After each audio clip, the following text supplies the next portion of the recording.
우리나라 초등학생들이 보는 천재학습 백과라는 어린이 백과에 돈이 많으면 행복할까요? 라는 토론 주제가 실려 있습니다.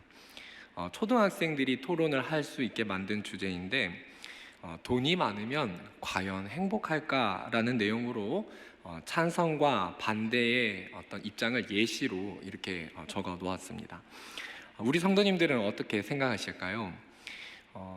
돈이 많으면 정말 행복할까요? 한번 천재학습 백과에 나와 있는 찬성에 관한 세 가지, 반대에 관한 세 가지를 한번 보겠습니다.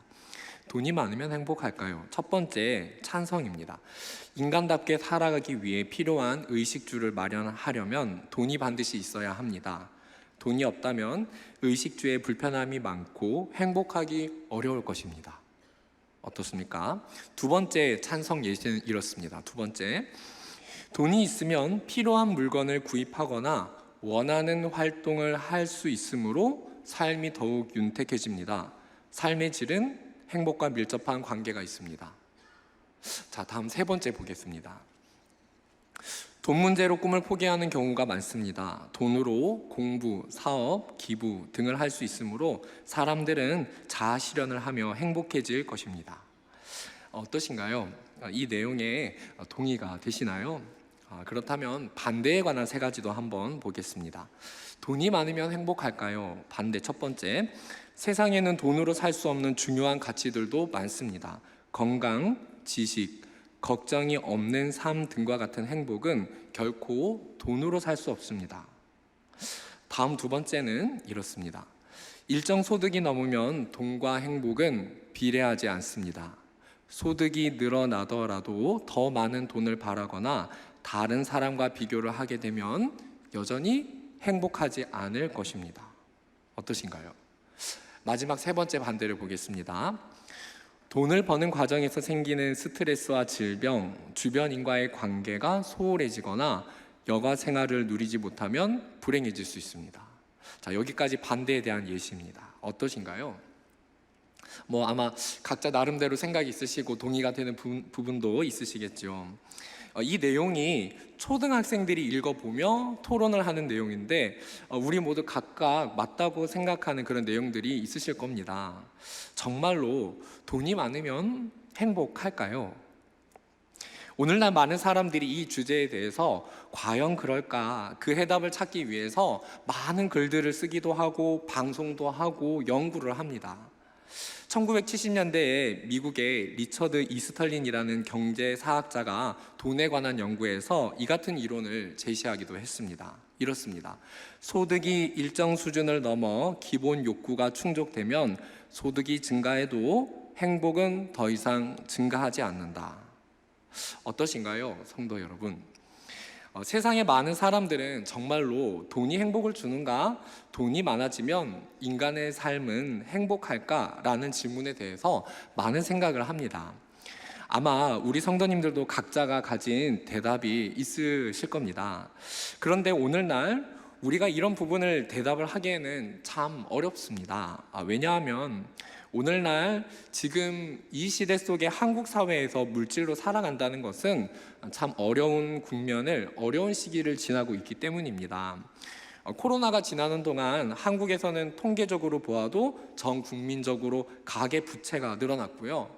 또 은행들마다 대출 이자율이 계속 올랐습니다. 로또 복권을 사는 사람들에게 당첨을 하면 무엇을 할 거냐는 답변 조사에서 예전 같았으면은 그 1위가 뭐였냐면요. 예전에는 부동산을 사는 것이 1번이었습니다. 그런데 요즘은 로또 이렇게 복권이 당첨이 되면 무엇을 하겠느냐? 제일 많은 대답이 무엇이냐면 대출금을 갚겠다는 응답이 제일 많았습니다. 예. 성도 여러분, 어쩌면 당장 먹고 살기 바쁜데 우리가 재물관에 관한 말씀을 듣는 것이 심적으로 부담이 될 수도 있습니다.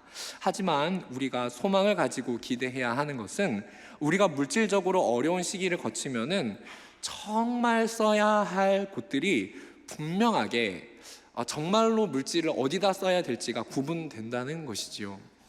정말로 내가 이 물질을 써야 될 만한 가치가 있고 그래서 내가 물질을 어디에 써야 할 것인지 그 우선순위가 정리될 수 있다는 것이죠.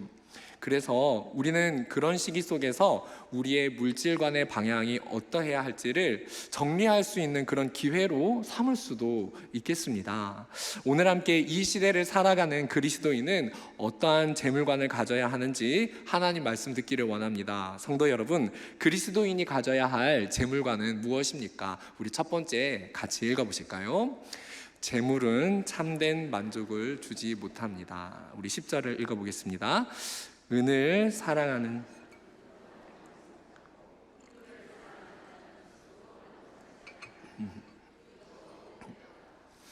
우리가 읽은 이 10절에서는 사랑이라는 단어가 반복이 되고 만족이라는 단어가 반복됩니다. 은을 사랑하는 것, 풍요를 사랑하는 것 합치면 이렇습니다. 재물을 사랑하는 것입니다.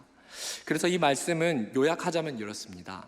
재물을 사랑하는 사람은 그 재물로는 만족할 수 없습니다. 이런 뜻입니다. 우리가 재물로 만족할 수 없다라는 이 말을 가만히 살펴보면 사람이라는 존재는 물질로 무엇인가 만족을 얻고 싶어 하는데 물질로는 만족을 채울 수 없다는 뜻입니다.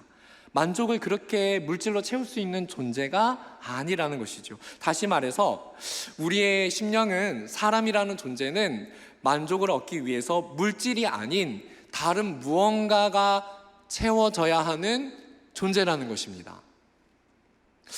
먼저 물질에 대해서 생각해 보자면은 하나님이 우리에게 삶을 살아갈 수 있도록, 삶을 영위하도록 이 세상을 살아가는 수단과 방법으로서 우리에게 허락하신 것입니다.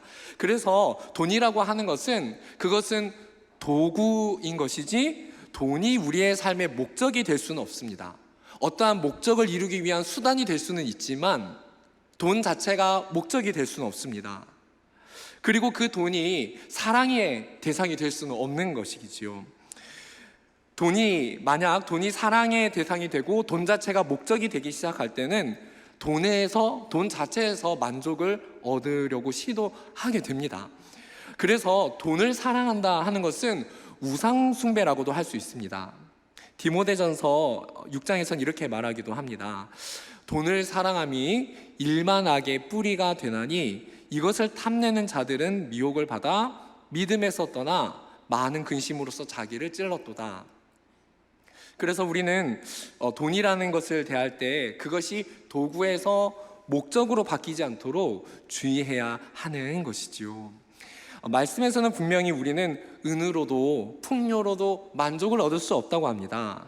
그렇다면 우리의 영혼은 무엇인가 만족을 얻어야 하겠는데, 만족을 할 만한 무엇인가 얻어야 하는데 그것이 무엇일까요?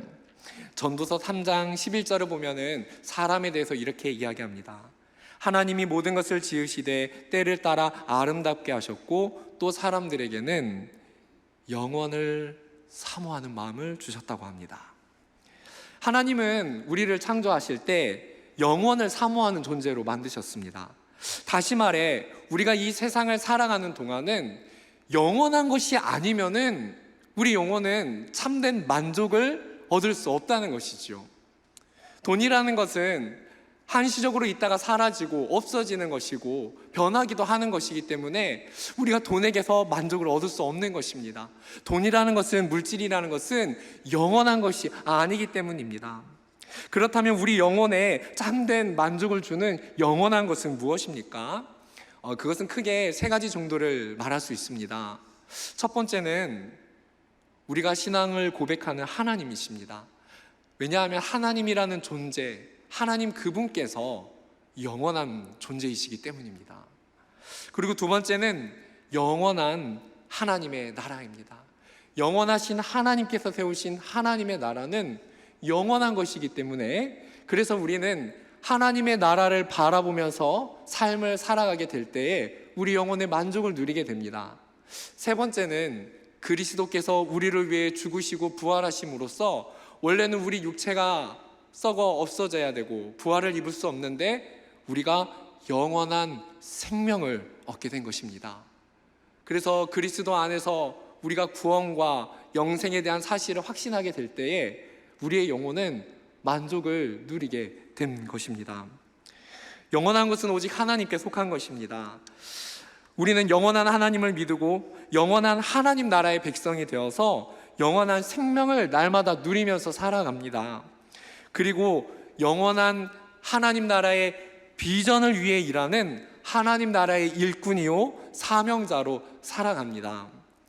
우리가 이 세상을 떠날 때에도 겁날 것이 없는 것은 우리는 이미 그리스도 안에 구원받아 만족하고 있기 때문인 줄을 믿습니다. 겁나지 않는 것이지요. 왜냐하면 우리는 영원한 것을 소유했기 때문입니다. 이 세상에 있는 모든 것을 다 버리고 간다 해도 우리는 이미 영원한 것을 받았기 때문에 만족함이 있는 것입니다. 사랑하는 성도 여러분, 오늘 우리가 재물에 부여하지 않는다 할지라도 가장 귀한 영생을 하나님을 얻었음에 감사하실 수 있길 바랍니다. 지금 당장 재물에 어려움이 있을지 몰라도 영원한 하나님이 나와 함께 하시니 주님 손을 붙잡고 걸어가면 주님이 나를 책임지심을 믿으시기를 바랍니다. 이 세상에서 물질의 부귀를 많이 못 누린다 해도 우리가 장차 들어갈 찬란하게 빛나는 영원한 천국을 바라봅시다. 성도 여러분, 이 세상의 참된 만족 영원하신 하나님께만 있습니다. 이 세상 살 동안 주님 손 꼭 붙잡고 만족하며 걸어가시는 그런 우리 모두가 되기를 소원합니다. 우리 다음 두 번째 읽어보실까요? 두 번째 시작. 우리 13절 14절도 읽어보겠습니다. 내가 해 아래에서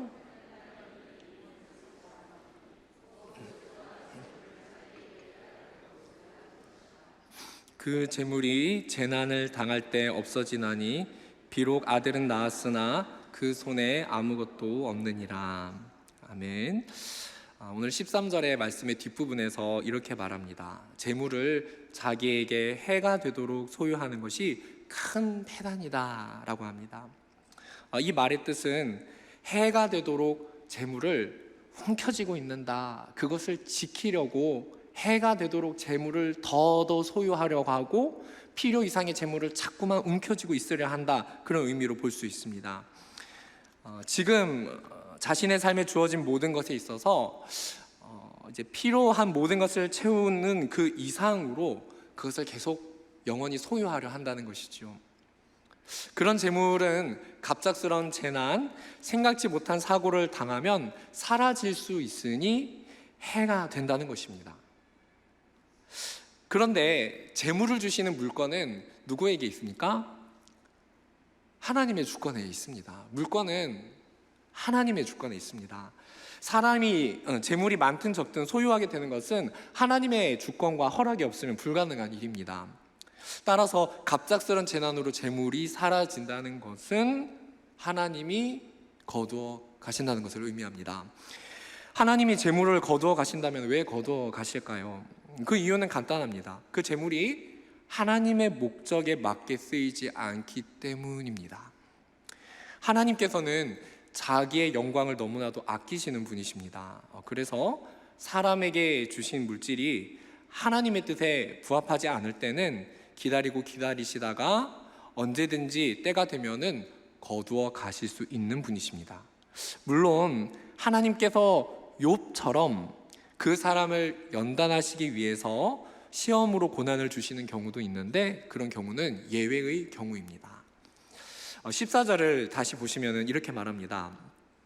그 재물이 재난을 당할 때 없어지나니 비록 아들은 낳았으나 그 손에 아무것도 없느니라. 재물과 재난과 아들에 관해서 말을 하죠. 그런데 지금 이 하나님의 말씀을 기록하고 말한 사람은 솔로몬입니다. 솔로몬도 다윗의 아들이었지요. 그런데 솔로몬은 다윗에게 엄청 많은 재산을 받았습니다. 특히 다윗이 나라에 수많은 재물이 있을 때 그것을 솔로몬에게 넘겨주면서 무엇을 하라고 했지요? 하나님의 성전을 건축하도록 많은 재물을 모아서 그의 아들에게 주었습니다. 하나님께서 그 재물은 거두어 가시지 않았습니다. 그 재물이 어마어마했는데도 그 재물을 거두어 가시지 않았습니다. 아무런 화도 아무런 재난도 당하지 않고 그 재물이 그대로 솔로몬에게 전달이 되었고 솔로몬은 그것으로 성전을 충분하게 건축하였습니다. 그 이유는 다윗은 자신에게 주어진 재물 중 그것을 필요에 맞게 사용하되 나라에 그렇게 많은 재물들이 있는 것이 하나님의 성전을 위한 것임을 알았고 그렇게 생각했기 때문입니다. 맞습니다. 그것이 하나님의 일을 위한 재물임이 분명했습니다. 다윗은 그 재물들이 해가 되도록 자기가 소유하려 하지 않았습니다. 그는 그 재물들이 하나님의 목적에 맞게 쓰이도록 그는 기도하고 하나님의 일을 위해 그 재물들이 쓰이게 하였습니다. 다윗이 만약에 그의 마음에 하나님의 꿈, 하나님의 비전을 담지 못했더라면 나라의 그 많은 재물을 어떻게 사용해야 할지를 몰랐을 것입니다. 아니, 오히려 잘못 사용했겠지요. 그런 경우에 해가 되는 것입니다. 그런 경우에 재물을 다 날리게 되고 하나님이 거두어 가시게 되는 것입니다.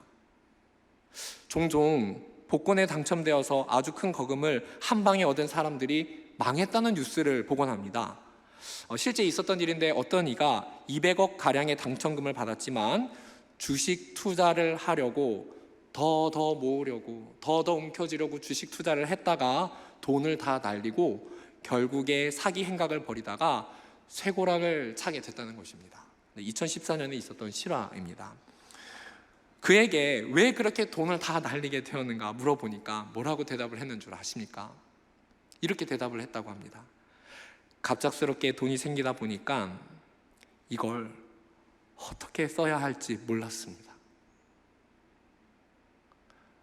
이 많은 재물을 어떻게 써야 될지를 몰라서 주식에 돈을 다 넣어놓고 그 돈을 다 날렸다는 것입니다. 우리가 이런 사건들을 생각해 볼 때 성도 여러분, 사람이 재물을 많이 갖고 있는 게 중요한 게 아니지요. 많든 적든 적은 재물을 가지고도 이 재물이 어떻게 쓰여야 가치 있는지를 정확하게 아는 사람이 있고, 그래서 적은 물질이지만 정말 이 물질이 하나님 보시기에 아름답게 사용하는 사람이 있고, 많은 물질을 가졌음에도 불구하고 내가 살아가는 동안 무엇을 위해 살아야 될지, 나의 재물을 어디에 사용할지 몰라서 해가 되도록 그 재물을 소유하다가 하나님이 그 재물을 거두어 가시는 인생들도 있습니다.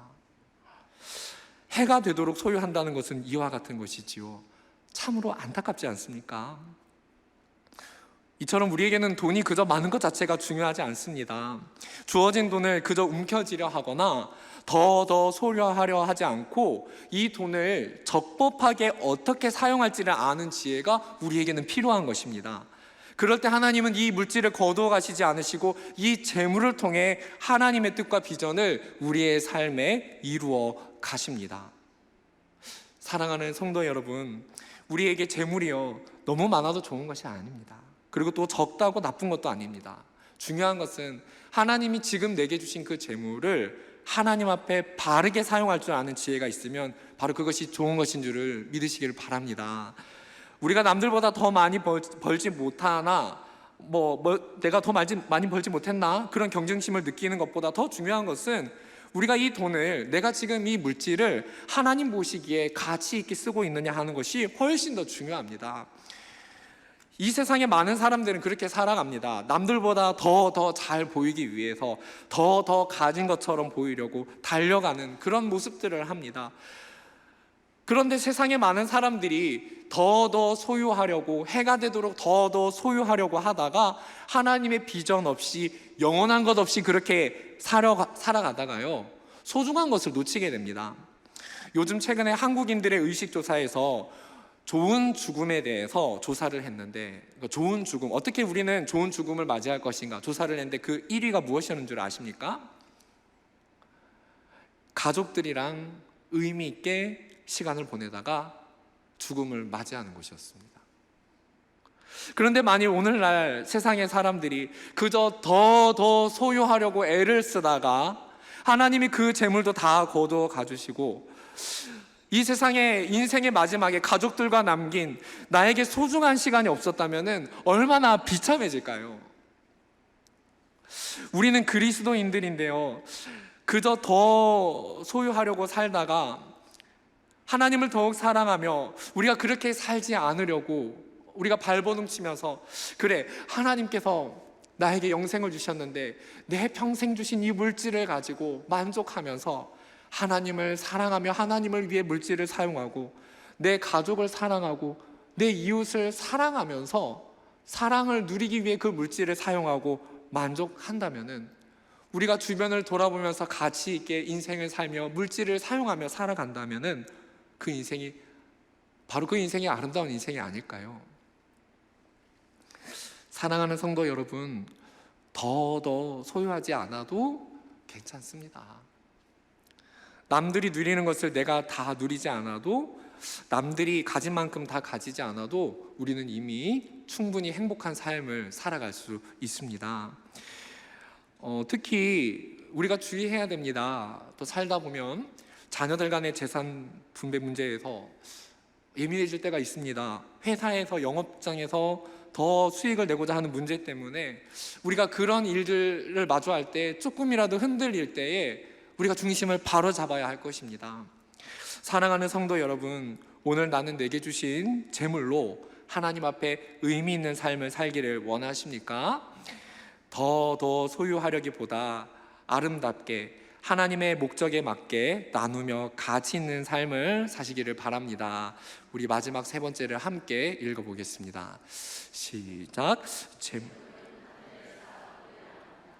우리 15절과 16절 읽어보겠습니다. 그가 모태에서 벌거벗고 나왔은즉 그가 나온 대로 돌아가고 아무것도 자기 손에 가지고 가지 못하리니 이것도 큰